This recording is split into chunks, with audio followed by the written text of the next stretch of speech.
Hello दोस्तों। तो एक नए डिफरेंस में आपका स्वागत है। आज का जो टॉपिक है बेटा वो है आपका ट्रेडिंग और नॉन ट्रेडिंग के ऊपर, मतलब कि प्रॉफिट मेकिंग ऑर्गेनाइजेशंस क्या होती है और नॉट फॉर प्रॉफिट ऑर्गेनाइजेशंस क्या होती है। अगर मैं बोलूं तो ट्रेडिंग ऑर्गेनाइजेशंस और नॉन ट्रेडिंग ऑर्गेनाइजेशन क्या होती है। क्लियर हो गया? तो ये हमारा टॉपिक है जिसके ऊपर बच्चे काफी कह रहे थे मुझे वीडियो बनाने के लिए। ठीक है, जो मेरे पास फेस टू फेस पढ़ते हैं वो कह रहे थे कि इसके ऊपर टॉपिक बनाओ कि प्रॉफिट मेकिंग ऑर्गेनाइजेशन क्या है या नॉट फॉर प्रॉफिट ऑर्गेनाइजेशन क्या है, जिसको हम ट्रेडिंग और नॉन ट्रेडिंग ऑर्गेनाइजेशन बोलते हैं। तो स्टार्ट कर लेते हैं सबसे पहले मीनिंग से।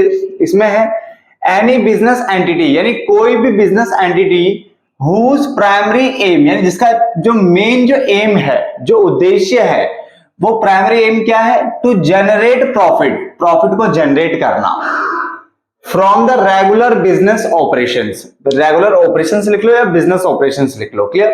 तो एनी बिजनेस एक्टिविटी या any business entity whose primary aim is to generate profit from the regular operations with a view to maximizing the wealth of owners, यानी जो मालिक है उनकी वेल्थ को क्या करना? बढ़ाना, इज कॉल्ड प्रॉफिट ऑर्गेनाइजेशन। उसे प्रॉफिट ऑर्गेनाइजेशन कहते हैं। तो बड़ी सिंपल सी डेफिनेशन है, कोई भी एंटिटी जिसका प्राइमरी एम जो है वो जनरेट करना है प्रॉफिट फ्रॉम कहां से? रेगुलर जो बिजनेस ऑपरेशन है वहां से, और जिसका जो मोटिव है साथ ही साथ वो क्या है? मैक्सिमाइज करना वेल्थ ऑफ ओनर, यानी जो मालिक है उसकी वेल्थ को बढ़ाना। ठीक है ना? और is called profit organisation.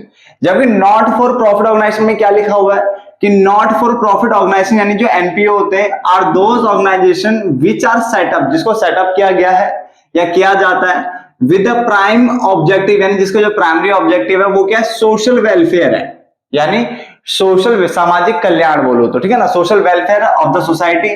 Profit earning जो है इसका नहीं है, not the objective of such organisation. ऐसी ऑर्गेनाइजेशन का प्रॉफिट मोटिव नहीं होता है। तो इसका मतलब इसका प्रॉफिट मोटिव है, इसका प्रॉफिट मोटिव नहीं है। इसका सोशल वेलफेयर है, इसका सोशल वेलफेयर नहीं है। क्लियर हो गया?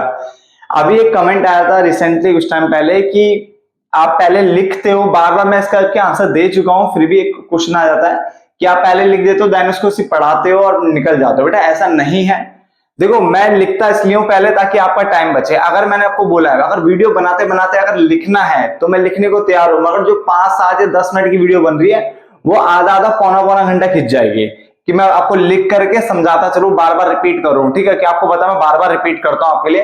तो अगर मैं रिपीट करता हूं और क्या नाम है उसको साथ साथ में लिखता हूं, उसे रिपीट करता हूं, तो उसमें आपको काफी टाइम आपका वेस्ट हो जाएगा। इसलिए मैं पहले ही लिख देता हूं और फिर आकर के इसको समझा देता हूं अच्छे से, और कई बार रिपीट भी कर देता हूं, जिससे वीडियो क्या है काफी छोटे टाइम में खत्म हो जाती है। ज्यादातर वीडियो आपकी 10 हद भी हो गई तो 15 मिनट, उससे ऊपर वीडियो में रेयर ही बनाता हूं कोई, वरना नहीं बनती मेरी वीडियो। ठीक है ना? बहुत कम कम मिनट्स की वीडियो बनाता हूं ताकि आपका टाइम बच जाए। ठीक है? इसलिए मैं बेटा पहले लिख लेता हूं। क्लियर है ना? अब पहला पॉइंट समझ में आ गया। दूसरा मैंने लिखा मेन एम। तो इसका मेन एम क्या है? To earn profit. आगे लिखा है इसका प्रॉफिट मोटिव नहीं है। इसका मतलब जो इसका मेन एम है वो क्या है बेटा? आपका सर्विस देना। क्या देना? सर्विस देना। यहां पे सोशल वेलफेयर बोलो तो सर्विस देना। ठीक है? सोशल वेलफेयर इसका वो मोटिव है, सोशल वेलफेयर। एल लगा लेना बेटा, WELFARE। मैं लिख देता हूं दोबारा।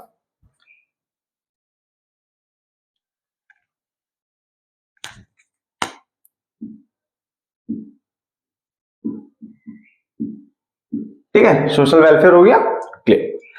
तो आगे बढ़ते हैं। ट्रांजैक्शन की अगर हम बात करें तो यहाँ पे कैश और क्रेडिट ट्रांजैक्शन को इक्वली इंपोर्टेंट माना गया है, और दोनों होती भी इक्वली इंपोर्टेंट होती है।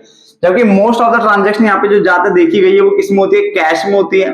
और जो क्रेडिट ट्रांजेक्शन होती है वो आइदर फ्यू, यानी तो यहाँ पे थोड़ी बहुत होती है, इधर बोल दो, इधर वैसे सही प्रोनाउंसिएशन इधर है इसकी, तो इधर फ्यू और नील। थोड़ी बहुत हो सकती है तो होगी नहीं, ऐसे देखने को मिल जाता है नॉट फॉर प्रॉफिट ऑर्गेनाइजेशन के अंदर। क्लियर है? तो तीनों पॉइंट प्लीज ध्यान से सुनना, वीडियो स्किप मत करना, देखते चले जाना। ठीक है ना?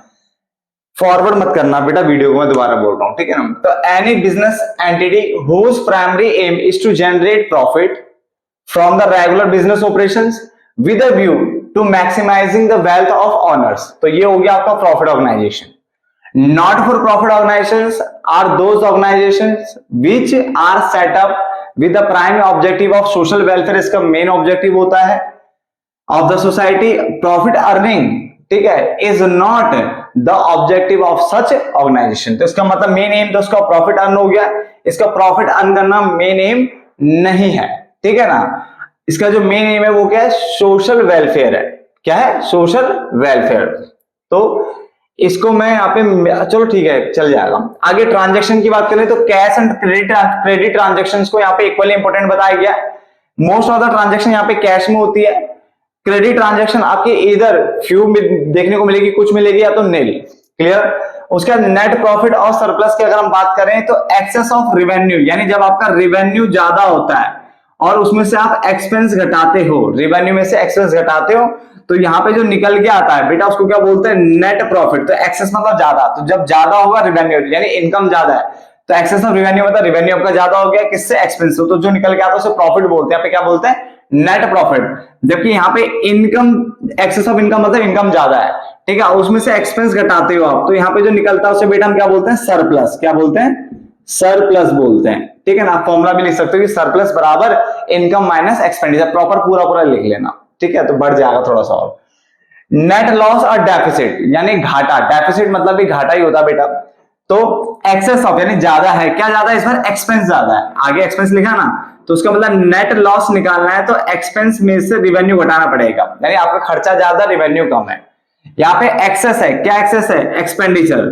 तो यहाँ पे जो निकल के आएगा उसे डेफिसिट बोलेंगे बेटा। क्या बोलेंगे, डेफिसिट बोलेंगे, जो कि निकलेगा एक्सपेंडिचर में से क्या घटाना है, इनकम। क्लियर है। तो आप फॉर्मुला भी लिख देना प्रॉपर, ई को एक्सपेंडिचर, आई को इनकम, प्रॉपर लिखना, थोड़ा बढ़ जाएगा ना। अच्छा खासा 5 नंबर में जा सकता पूछेगा तो हो जाना चाहिए बेटा। 5 से लेके हद हो गई तो 7 नंबर, उससे ऊपर तो पूछने वाला भी नहीं है, ठीक है ना। चलो रिजल्ट की अगर हम बात करें तो रिजल्ट्स ऑफ ट्रेडिंग एक्टिविटीज, जो रिजल्ट होता है ट्रेडिंग एक्टिविटी का उसको शो किया जाता है कहां, P&L अकाउंट में, यानी प्रॉफिट एंड लॉस अकाउंट। किसमें, तो जो रिजल्ट्स होते हैं किसके, ट्रेडिंग एक्टिविटीज के, उसको शो किया जाता है प्रॉफिट एंड लॉस अकाउंट में।